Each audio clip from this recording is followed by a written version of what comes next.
নতুন। আমি আপনাদের এলাকার নাম কি? বালিগঞ্জ, কয়করি কান্দাপাড়া। এখানে আপনাদের খলিল ভাই, খলিল ভাই আপনি আমাকে ফোন দিয়েছেন কালকে। আজকে একটা ছাগলের বীজ আমি এবার দিব। এখন ছাগলের বীজটা কেমনে দেই, কিভাবে দেই, এটা আপনারা একটু দেখেন।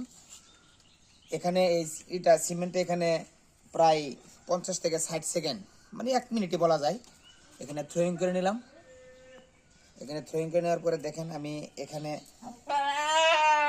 এই গানে ঢুকাইলাম। এটা এখানে দেওয়ার পর এটা ঠিক সেম ওই যে গরুতে যে গানটা দেওয়া হয় ঠিক এভাবে দেওয়ার পর মাথাটা আমরা এভাবে কেটে নেব। তখন একটা শীট এর উপর দিয়ে ক্যাপ পরাই নেব। পরাই নেওয়ার পর সেম যেভাবে আর কি আমরা একটা গবাদি পশুকে কৃত্রিম প্রজনন করাই, ঠিক সেম এভাবেই ছাগলকেও এভাবে এই কাজটা করানো হবে।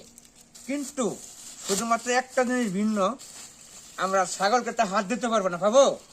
আমরা হাত দিতে পারবো না। আমরা কি করব, ওই একটু জেল নেব, অথবা জেল না থাকলে তেল নেব। এই যে এটা হলো গান, এটা ছাগলের এই গান, এটা নেব। এটা নেওয়ার পর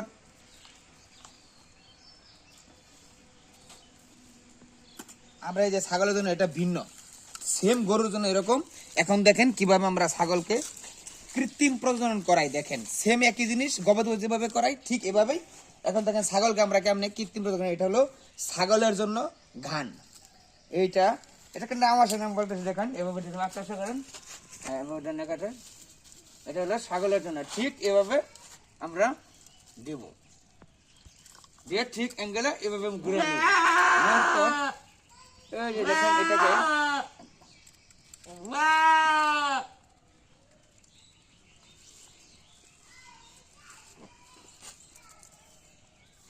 দেখেন, ওই যে দেখা যায় সার্ভিস। এই সার্ভিস আমরা কি করব, এইটা এই গান দিয়ে এই গরুকে যেভাবে করা ঠিক এভাবে আমরা দিয়ে দিই।